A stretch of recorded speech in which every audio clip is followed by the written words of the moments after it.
Salut, je m'appelle Anne-Sophie. J'ai 25 ans durant ce mois de novembre. J'étudie la psychologie clinique en Belgique et bienvenue dans Domaine Burnout.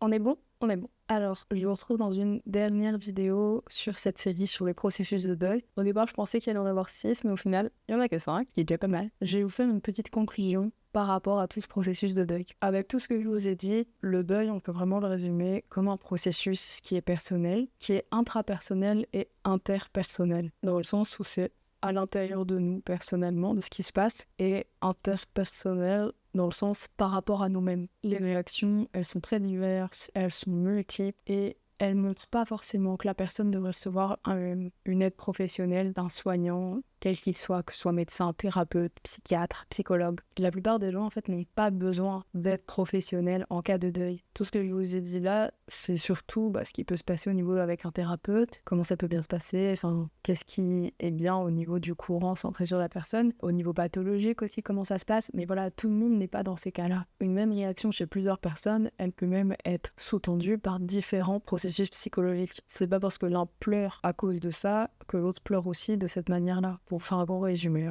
Et il y a beaucoup de manières de réagir, comme je vous ai dit, certains sont tristes, certains sont en colère, certains font de l'évitement. Il y a tellement de façons de réagir face au deuil qui sont différentes les unes des autres. Et il n'y a pas de bonne ou de mauvaise manière de réagir. Et si ça fonctionne, si quelque chose fonctionne pour une personne, aller mieux, peut-être la laisser faire sans qu'elle se mette en danger forcément. Et ça ne va peut-être pas convenir à une autre. Certains vont avoir besoin d'écrire des lettres, de lire, de se reposer, de partir loin, de fuir la situation, d'y faire face petit à petit, d'être en thérapie. Il y a tellement de manières de réagir face à ça. Et clairement, la consommation de substances nocives pour la santé n'est pas à encourager, qu'on soit. Voilà, la personne a décidé de se porter vers cette solution. Le but, c'est de comprendre pourquoi elle s'est tournée vers cette solution et faire en sorte qu'elle arrête peut-être de consommer, quoi. C'est un très long chemin, souvent, le travail de processus de deuil. Un deuil n'a pas de durée. Pour certains, ça peut durer 1 mois, quelques jours, et pour d'autres, ça peut durer des années. Il n'y a pas de temps indiqué. Bien sûr, après, comme je vous ai dit, quand il y a des durées,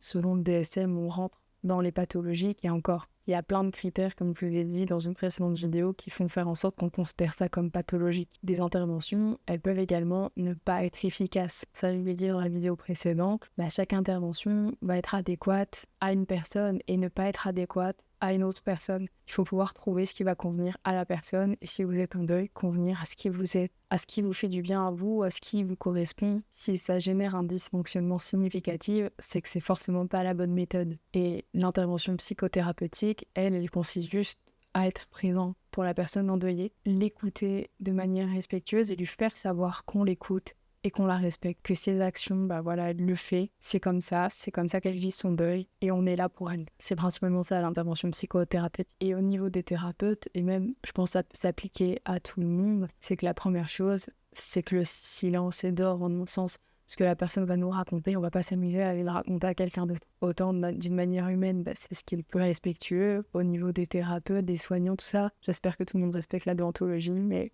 voilà. Il y a aussi le fait de, comme je vous ai dit, de respecter l'autre, de respecter ce que l'autre dit, pense, même si c'est différent de ce que nous on pense. C'est pas grave, parce que c'est pas nous qui sommes occupés de vivre le deuil, et même si on le vit aussi, qu'on a perdu la même personne, on n'a pas les mêmes pensées, en fait, qu'on n'avait pas la même relation avec cette personne. Nos actions sont personnelles, et voilà, quand on est face à une autre personne, on respecte ce qu'elle dit, même si vous avez pu voir, des fois ça rentre en conflit, mais voilà, au niveau des thérapeutes, on est aussi là pour ça, psychologue et tout ça. On est là du coup pour accueillir tout ça et c'est ce qui va faire que on va soutenir l'autonomie de la personne, on va respecter ce qu'elle dit, on ne va pas la juger, on va juste écouter et être là. Un des autres trucs à faire, c'est pouvoir faire la différence dans ce que trop la personne ressent et ce que nous on ressent. Parce que mes sentiments sont propres à moi et elle a ses propres sentiments en tant que personne humaine. Il y a aussi le fait de ne pas juger, comme je l'ai dit précédemment, et de ne pas ordonner en mode « il faut que la personne fasse ça pour aller mieux » et automatiquement elle ira mieux. Ça fonctionne pas comme ça. On peut pas forcer quelqu'un à faire quoi que ce soit et surtout pas, on peut pas forcer quelqu'un à entreprendre une démarche de soin, à faire quelque chose. S'il ne veut pas, en fait, ça ne fonctionnera d'office pas. Et ça, je pense que ça s'applique à tous les cas. Au niveau des soignants, ce qui va se passer, c'est que du coup, si on se base sur Rogers,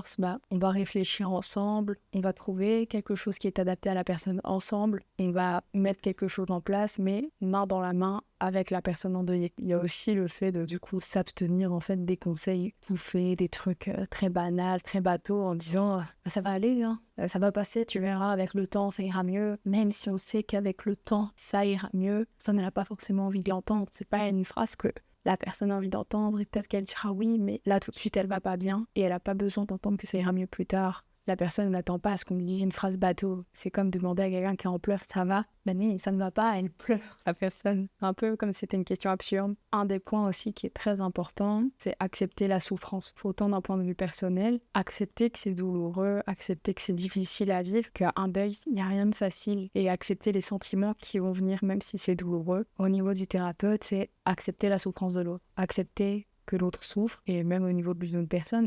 Et en fait, supprimer cette souffrance, supprimer ce sentiment douloureux, ça fonctionne pas. C'est comme si on mettait juste un pansement sur un trou dans le mur. Ça va rien cacher, ça va juste mettre un joli pansement, ou mettre un couvercle sur une casserole qui est occupée de bouillir. Au bout d'un moment, tout va déborder, ou le mur va s'écrouler. Accepter la souffrance, un des meilleurs moyens de pouvoir faire face et avancer en un sens, même si c'est la plus douloureuse option. Et l'accepter, ça prendra peut-être du temps. Ça pourra peut-être pas faire d'un coup parce que c'est trop violent, peut-être petit à petit, mais c'est là où les aides qui sont disponibles, elles aident à ce niveau-là, elles sont là pour ça. Et donc je pense que j'ai fait un peu le tour. Je vous ai fait un résumé du coup de ces vidéos, du processus de deuil. On en a fini pour cette série de vidéos. J'espère que vous avez trouvé ça très intéressant. Si c'est le cas, n'hésitez pas, comme je vous ai déjà dit, un petit commentaire, un abonnement, un j'aime, peu importe. Mais voilà, on s'arrête là pour le processus de deuil et moi je vous dis à bientôt dans une prochaine vidéo, je ne sais pas quand. Voilà, allez, salut.